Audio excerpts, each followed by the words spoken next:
আসসালামু আলাইকুম ওয়া রাহমাতুল্লাহি ওয়া বারাকাতুহু।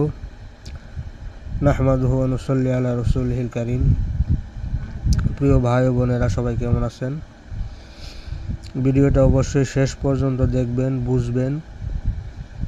তারপর যদি বুঝে না আসে অবশ্যই আমাকে জানাবেন, আমি ইনশাআল্লাহ বুঝিয়ে দেব। তো আজকে আমি আপনাদের সামনে একটা ভিডিও নিয়ে আসতেছি। এই ভিডিওটা হচ্ছে জ্বলবে মাশোকা, অর্থাৎ প্রিয়তমাকে বা প্রিয়তমকে হাজির করানোর একটা নায়াব তদবির। উপরে আমি ফার্সি ভাষাতেও লিখে দিয়েছি, তার নিচে বাংলা তর্জমা করা আছে। প্রথমে আপনারা এই নকশাটি দেখুন।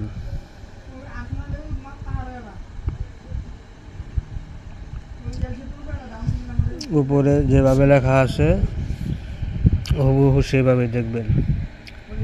তাওয়াক্কালু ইয়া খুদ্দামে হাযিহিল তালাসিমি আজলিবু ওয়া আহরাকু কলবে ওয়া আকল ওয়া জাওয়ারিহ ওয়া হাসরু ওয়া রুহানিয়াত। ঠিক আছে, এটা সর্বপ্রথম এই এবারটা লিখবেন। লেখার পরে এই ছবিগুলো আঁকাবেন। ঠিক আছে, আঁকানোর পরে এই পাশ থেকে লেখা শুরু করবেন। আজিব ইয়া আবিয়াদু, আজিব ইয়া আহমারু। ঠিক আছে, আবিয়াদু আহমারু এগুলা মুআক্কেলাতের নাম, এই তেলেসমাতের। এটা হুবহু যেভাবে আছে সেভাবেই আপনারা সুন্দরভাবে লিখবেন। হরফগুলোও দিবেন যেখানে যেভাবে দেওয়া আছে। সবার শেষে আয়াত দেওয়া আছে, আল কয়তু আলাইকা মাহাব্বাতা মিন্নি ওয়ালি তুসনা আলা আইনি। এটা মহব্বতের যতগুলো আয়াত আছে সমস্ত আয়াতের সেরেতাজ। ঠিক আছে, আর এই আয়াতের তেলেসমাত, এই পুরা তাসাউরের এই তেলেসমাতটা। তো আশা করি ইনশাল্লাহ সবাই দেখতে পাচ্ছেন। আমি চেষ্টা করি সব সময় একদম ক্লিয়ার করে ভিডিওটা করার জন্য, যেন আপনারা এটা দেখে দেখে নোট করে রাখতে পারেন, কাজে লাগাইতে পারেন। আমি চাই আপনাদের নিজের সমস্যা নিজেরাই সমাধান করুন। আমার কাছে আমি বলি না যে আপনারা আমার কাছে আসুন, এটা আমি কখনো বলি না। আর যারা একান্তই পারে না বা তাদের দ্বারা সম্ভব না, তারা আসবেন, দেখা করবেন, প্রয়োজনীয় উপদেশ দেওয়ার চেষ্টা করব ইনশাআল্লাহ। তো ভিডিওর মূল আলোচনায় আমি এখন চলে যাব। মূল আলোচনাটা হচ্ছে যে তেলেসমাতটা আপনি দেখলেন তখন, এই তেলেসমাতটা লেখার তরিকা আছে, পদ্ধতি আছে।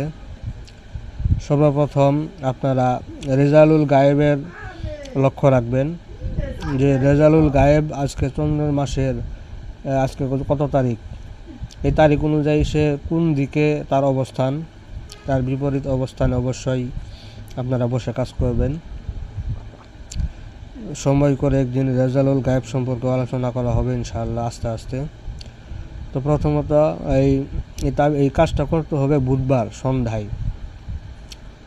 5টায়। ঠিক আছে, এখন তো দিন হচ্ছে ছোট, ওই জন্য 5টা বিকাল ধরা হয়। তো আপনারা যে সময় দেওয়া আছে এই সময়ের মধ্যে কাজ করবেন। 3টা সাদা পবিত্র কাগজ নেবেন বা সাদা কাপড় নেবেন। কাপড়ের টুকরায় লাল কালি ধারা, এই নকশাটা আপনারা 3টা আঁকাবেন। ঠিক আছে, লাল কালি ধারা সাদা কাগজে বা সাদা কাপড়ে লেখার পর প্রতিটা কবজেই 21টা করে গোলমরিচের গুঁড়া দেবেন বা আস্ত গোলমরিচ দিয়ে দিবেন। একটু থেতু করে দিলে আপনার এই তাবিজটা ফুল করতে, ভাঁজ করতে সুবিধা হবে। এজন্য সামান্য একটু থেতু করে গোলমরিচটা এই নকশার উপরে এইভাবে ছিটাই দেবেন। দেওয়ার পরে এটা ভাঁজ করবেন। ভাঁজ করার পরে এটা পলিথিন জাতীয় কাগজ দিয়ে এটা সুন্দর করে উপরে লেপটায় দিবেন, যাতে পানি না যায়। পানি গেলে তাবিজটা নষ্ট হয়ে যাবে। দেওয়ার পরে উক্ত কবজটা আপনারা লাল সুতা দিয়ে শক্ত করে সুন্দর করে বেঁধে নেবেন। বেঁধে নেওয়ার পরে আপনি যে গ্রামে থাকেন বা যদি শহরে থাকেন, শহরে যদি থেকে থাকেন তাহলে শহরে শেষ প্রান্তে চলে যাবেন। শহরের শেষ প্রান্ত কোনটা? পৌরসভার বাইরে চলে যাবেন। আর যদি গ্রামে থাকেন, আপনার গ্রামের যে ইউনিয়ন আছে এই ইউনিয়নের বাইরে চলে যাবেন।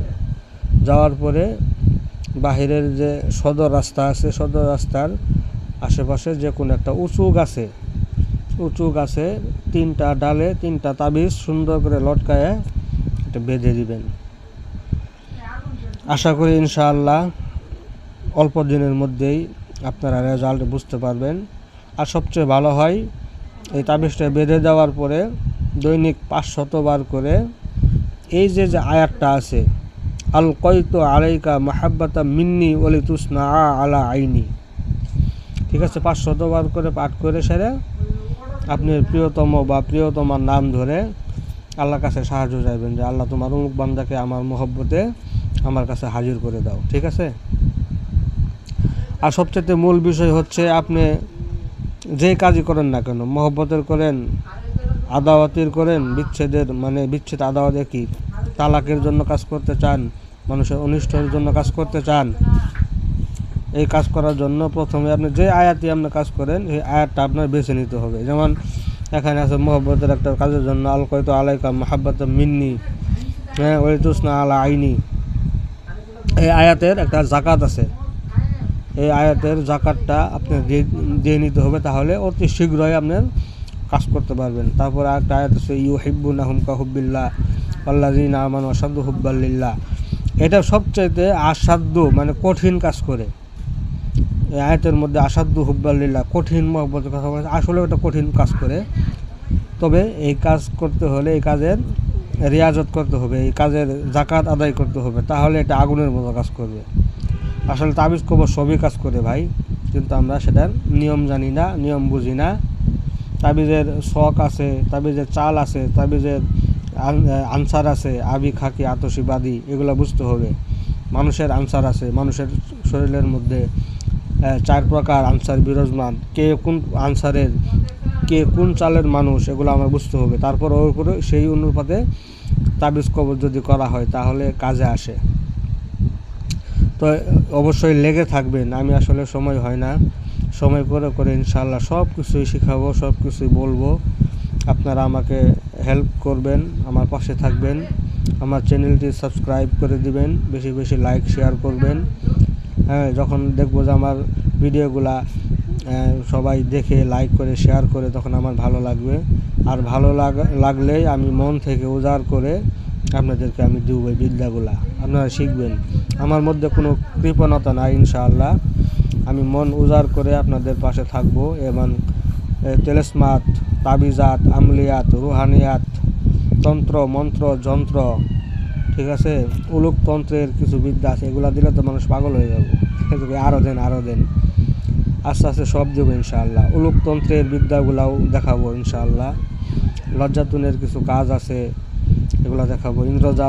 ইন্দ্রজালিক বিদ্যা আছে, এগুলোও দেখাবো ইনশাআল্লাহ। তো অবশ্যই পাশে থাকবেন, বুঝতে না পারলে অবশ্যই জানাবেন। আল্লাহ হাফেজ, সকলে ভালো থাকবেন। আসসালামু আলাইকুম ওয়া রাহমাতুল্লাহ।